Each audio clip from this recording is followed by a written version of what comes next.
The lakefront neighborhood had always seemed picturesque from the outside, rows of tidy houses tucked behind manicured lawns, their windows gleaming over the water's calm reflection. It was the kind of place real estate flyers called exclusive, where every sunset promised tranquility. But behind the polished veneer lay a web of power struggles and petty control, woven tightly by the homeowners association. At the center of it all was the self-appointed queen of the neighborhood, a woman everyone called Karen, though her real name was something longer, unnecessarily elegant, and never used without her correction. Karen lived 2 houses down from me. Her property stretched broad and shallow, with a narrow strip of dock jutting over the lake like a pointing finger. But what she lacked in shoreline, she more than made up for in authority, at least in her mind. As head of the HOA, she had an unshakable belief that every inch of the neighborhood, land, water, and air, belonged to her jurisdiction. For the first few months after I moved in, I stayed quiet, obeying the rules, nodding politely when she lectured me about recycling bins and mailbox paint colors. I thought my patience might soften her. It did not. The real battle began the morning she decided my dock was not my dock at all. I had just finished tying up my small fishing boat when Karen stormed over, clipboard in hand, heels clicking against the wooden planks. Without preamble, she announced that the dock I had been using since moving in was, according to her interpretation of the shared property line, HOA-owned. She claimed I had no right to tie up my boat, no right to use the water in front of my home, no right to so much as dangle a toe in the shallows without board approval. Her voice carried, sharp as gulls crying overhead, and neighbors across the lake turned their heads to watch. At first, I thought she was bluffing. My property deed clearly outlined the dock as part of my purchase. But Karen thrived on confrontation, and she wielded her clipboard like a sword. She announced she was filing an eviction notice, not from my home, but from my own dock. She scribbled furiously on a sheet of paper, signed it with an oversized flourish, and slapped it against the post like it was a decree straight from the governor's mansion. The absurdity of it might have been funny if not for the fact that she believed every word. Her threat was immediate: remove my boat within the hour, or face HOA fines that would climb, daily, exponentially, and indefinitely. It was then that I noticed something peculiar. Docked not 20 feet away, tethered precariously at the edge of my property line, was Karen's pride and joy, a gleaming, over-polished pontoon boat, the kind she paraded guests on during summer weekends. The lines holding it looked loose, hastily tied, as though she had been too busy perfecting her clipboard performance to double knot the ropes. And the water had been choppy that morning, restless from an overnight windstorm. An idea sparked. Karen marched away, already pulling out her phone to email the HOA board about my violations. She didn't notice the way her pontoon rocked against the current, its ropes straining, slipping free knot by knot. She didn't see the bow nose against the side of my dock, bumping once, twice, before drifting just close enough to graze my planks. She didn't hear the quiet groan of wood as the water claimed her vessel, inch by inch, until half of it rested against what she swore was not mine. I stood there, heart hammering, waiting for the universe to decide. And in that moment, the universe seemed to nod at me with approval. The pontoon boat, whether by wind or fate, had officially crossed the invisible property line. Karen's gleaming prize was now tethered against my dock, invading the very space she had declared off limits to me. The irony was almost too rich to savor all at once. I didn't push, didn't tug, didn't so much as lay a finger on her boat. I simply reached down, took hold of the nearest loose rope, and secured it tightly around my dock post. A clean, perfect knot, one that wouldn't budge under storm or tide. With that single action, Karen's prized possession was no longer hers to parade. It was moored firmly against my property, in clear violation of the very rules she claimed to defend. When she returned minutes later, still bristling with fury, her eyes fell first on the empty space where she had left her boat. Then they widened as she followed the sightline, realizing exactly where it had gone. Her face drained, then flushed, then contorted into something almost unrecognizable. She stormed forward, shrieking about theft, about trespassing, about lawsuits that would drain me dry. But the neighbors had already gathered at their back porches, drawn by the spectacle. And in their eyes, the scene was crystal clear. Karen's boat was tied to my dock, uninvited, exactly as she had claimed my own vessel could not be. I didn't gloat aloud. I didn't have to. The power shifted instantly, as though the water itself had chosen sides. For once, Karen's shrill declarations bounced back against her like echoes with no weight. The neighbors smirked, whispered, even laughed quietly into their hands. Karen threatened to untie the boat, to drag it back, to reclaim what was rightfully hers. But here was the brilliance. Under HOA bylaws, the very bylaws she had written herself, no property owner was allowed to step onto another's dock without permission. To do so was trespassing, punishable by hefty fines. And she had made sure those fines were steep, designed to break anyone who dared test her control. Now, by her own rules, she was trapped. The afternoon sun dipped lower, painting the water in gold as Karen sputtered and flailed, realizing she had no way out. Her clipboard trembled in her grip, papers flapping in the breeze like the remnants of a defeated banner. And all the while, her pontoon sat obediently against my dock, gleaming like a trophy. It was only the beginning, of course. Karen was not the kind of woman to accept defeat, not even in the face of her own hypocrisy. If anything, the humiliation only hardened her resolve. That evening, as the neighborhood settled down and whispers carried through the open windows, I knew the war had only just begun. Karen would not forget this day. She would not forgive me for the spectacle. And she certainly would not rest until she found a way to reclaim her power, no matter how twisted or underhanded. But for that hour, for that single, glorious hour, the balance had shifted. The queen had been dethroned, her prized possession held hostage by nothing more than the rules she worshipped. And I had tied the knot myself. The evening after Karen's boat found itself moored to my dock was strangely quiet. The lake usually carried faint ripples of laughter, the distant hum of motors, or the soft splash of paddles. But that night, it felt like the whole neighborhood was holding its breath. Karen had been humiliated in broad daylight, her prized pontoon tied neatly to the very dock she claimed I wasn't allowed to use. Everyone had seen it, everyone had whispered about it, and everyone knew she would not let it stand. When the sun rose the next morning, the retaliation began. Karen's first strike wasn't loud or theatrical. It was bureaucratic. She had always wielded paperwork as her weapon of choice, and now she doubled down. Before noon, a thick packet landed in my mailbox, an official HOA citation listing alleged violations against my property. The claims were absurd. My dock was unauthorized construction, my boat was unsightly debris, even the color of my mailbox flag was non-compliant. Every petty accusation she could fabricate was stacked against me, complete with threats of daily fines that dwarfed any reasonable number. The neighbors received copies too, slipped discreetly into their mailboxes, as though Karen wanted them to witness my downfall on paper. She was trying to paint me as the troublemaker, the nonconformist, the one neighbor dragging down property values. It was a campaign of character assassination delivered in legalese. But her vendetta didn't stop with paper. The next weekend, when the HOA convened its monthly meeting, Karen arrived with binders under her arms and fire in her eyes.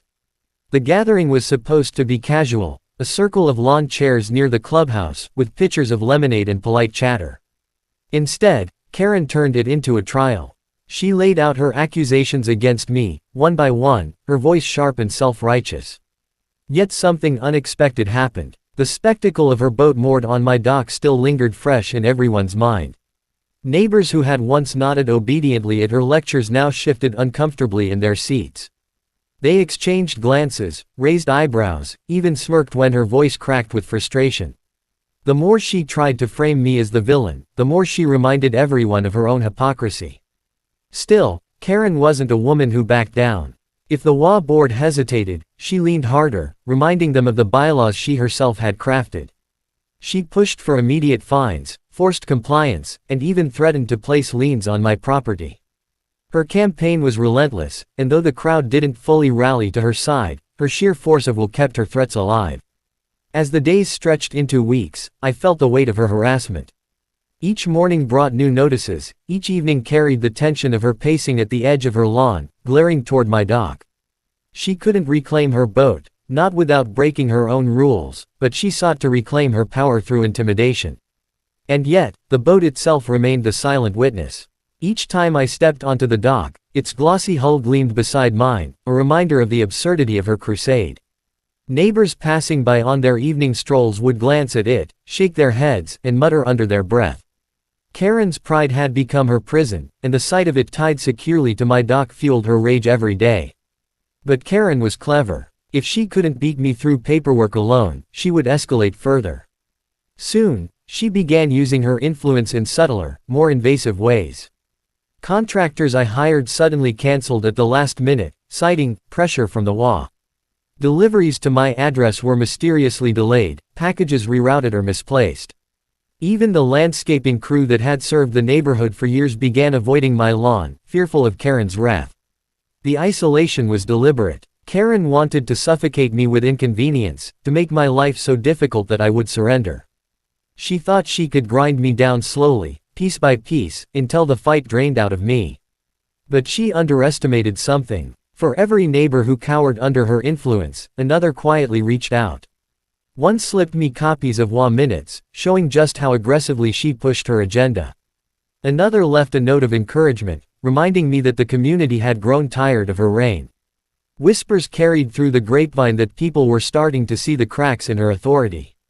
The boat incident had exposed something bigger. Karen was vulnerable when held to her own rules.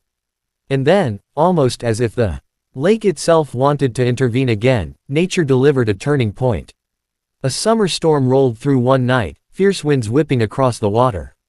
Rain hammered the rooftops, lightning split the sky, and waves slapped against the docks with a force strong enough to snap weak ropes.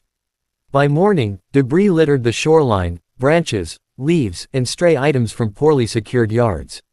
When I stepped outside, I saw my dock still standing, my boat secure, and Karen's pontoon exactly where it had been before, tied firmly to my post. The storm had spared it, but her own dock had not been so lucky. Planks were broken, posts splintered, and part of it leaned into the water like a defeated soldier. Her own carelessness, her obsession with attacking me instead of maintaining her property, had left her vulnerable. The irony was brutal. Her dock was in ruins, and her boat remained tethered to mine, as though the universe had chosen sides once again. Karen, of course, spun the story differently. She claimed I had sabotaged her dock, that I had somehow orchestrated the damage. She marched up and down the neighborhood with photos of the wreckage, demanding sympathy and rallying outrage. But the whispers told a different story. Neighbors who had once been intimidated began to laugh quietly at her dramatics. The more she pushed, the more she looked desperate. By the end of that week, something had shifted in the air. The HOA board, usually silent under her control, began to question her. They asked about the fines she kept pushing, the accusations she kept making, and why her own property had fallen into disrepair. Karen's grip on the community was loosening, even if she refused to admit it. But I knew better than to believe she was finished. Karen was cornered, humiliated twice now, once by her boat, and again by the storm. And a cornered queen doesn't simply step aside. She lashes out harder, sharper, and more recklessly than ever before. The stage was set for the final confrontation. The neighborhood was watching, the board was wavering, and Karen's fury was burning hotter than ever. I could feel it every time her eyes fixed on my dock, every time she lingered by her ruined planks, every time she scribbled furiously on that ever-present clipboard. The war wasn't over. It was about to reach its breaking point. The storm had left its scars on the neighborhood, but none deeper than the jagged wreck of Karen's dock. For days, she paced the shoreline like a general surveying a battlefield she had lost, clipboard clutched in her hand, eyes blazing toward the pontoon still tethered to my dock. Every morning, I would step outside and see her staring, sometimes muttering to herself, sometimes scribbling furiously as though documenting a crime scene. The lake had chosen sides, and it wasn't hers. But Karen was never one to accept defeat. If the storm had destroyed her dock, she would find another way to reclaim her throne. And soon enough, her desperation began to take shape. It started with whispers that she was calling emergency HOA meetings, unannounced, unrecorded, held in her living room with only her most loyal allies invited. The neighbors who attended reported that her tirades were growing wilder, her accusations more unhinged. She claimed I had orchestrated the storm, tampered with her dock, even plotted to steal her boat outright. She demanded that the HOA board take extraordinary measures to punish me, even if the bylaws had to be rewritten from scratch. At first, I thought her desperation might work against her, but I underestimated the lengths she was willing to go. Within a week, I received a certified letter stamped with the HOA's seal. It was a special order, rushed through her secret meetings, declaring that I was in violation of community harmony standards.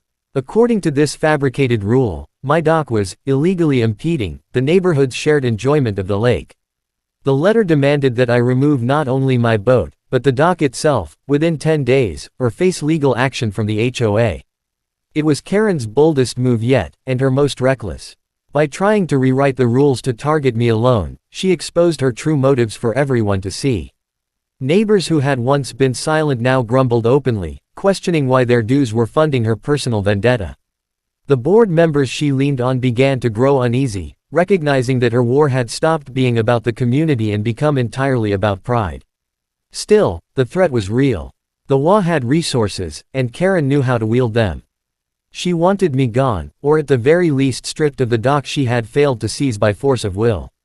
It was her final gamble. If she couldn't claim victory through humiliation, she would burn everything down around her.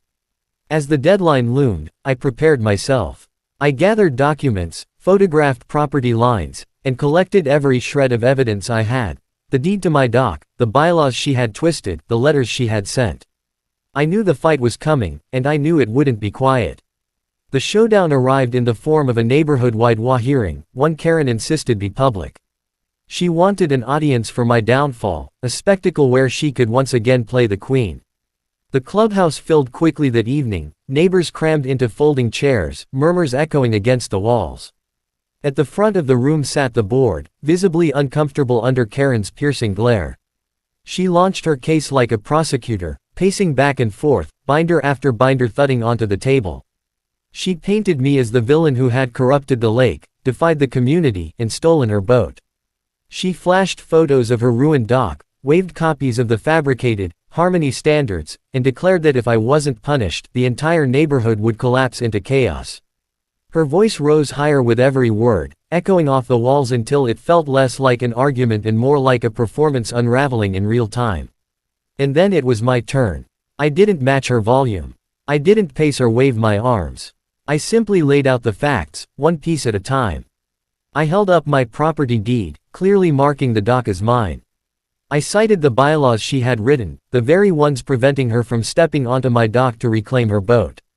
I presented photographs of her pontoon drifting and tying itself to my dock during that first confrontation, and more photos of it still there, week after week, a silent witness to her hypocrisy. And then, finally, I revealed the certified letter she had sent, pointing out the fabricated rule that appeared in no version of the HOA bylaws. The room shifted as the truth settled in. Neighbors leaned forward, eyes widening. The board members exchanged uneasy glances. And Karen, once so composed, so confident, began to unravel. She sputtered, accused me of lies, even turned on the board itself, screaming that they were incompetent, weak, and unworthy of their roles. The mask of control she had worn for years slipped away in front of everyone. By the time the board finally spoke, the verdict was inevitable. They dismissed her fabricated charges against me. They declared my dock fully compliant and legally mine. And then, in a move no one expected, they turned their attention to her. They opened a vote of no confidence, citing her abuse of power, her misuse of HOA funds, and her blatant manipulation of the community. The vote was swift, unanimous, and final. Karen was removed from her throne. Her scream echoed through the clubhouse, a raw sound of disbelief and fury. She stormed out, clipboard clattering to the floor, her boat still tied to my dock where it had been all along. The neighbors watched her retreat in silence, some shaking their heads, others smirking at the irony of it all. In the weeks that followed, the neighborhood began to heal. The HOA board, free from Karen's grip, relaxed its stranglehold on petty regulations. Neighbors who had once lived in fear of citations began chatting openly, gathering on porches, even laughing again. The lake returned to its calm rhythm, no longer a battlefield but the peaceful centerpiece it had always been meant to be. As for Karen, she faded into the background. Rumors swirled that she was trying to sell her house, unable to stomach the sight of her fallen empire. Her pontoon still sat at my dock for a time, a monument to her arrogance, until eventually it was towed away, removed not by me, but by a distant relative who had grown tired of her endless battles.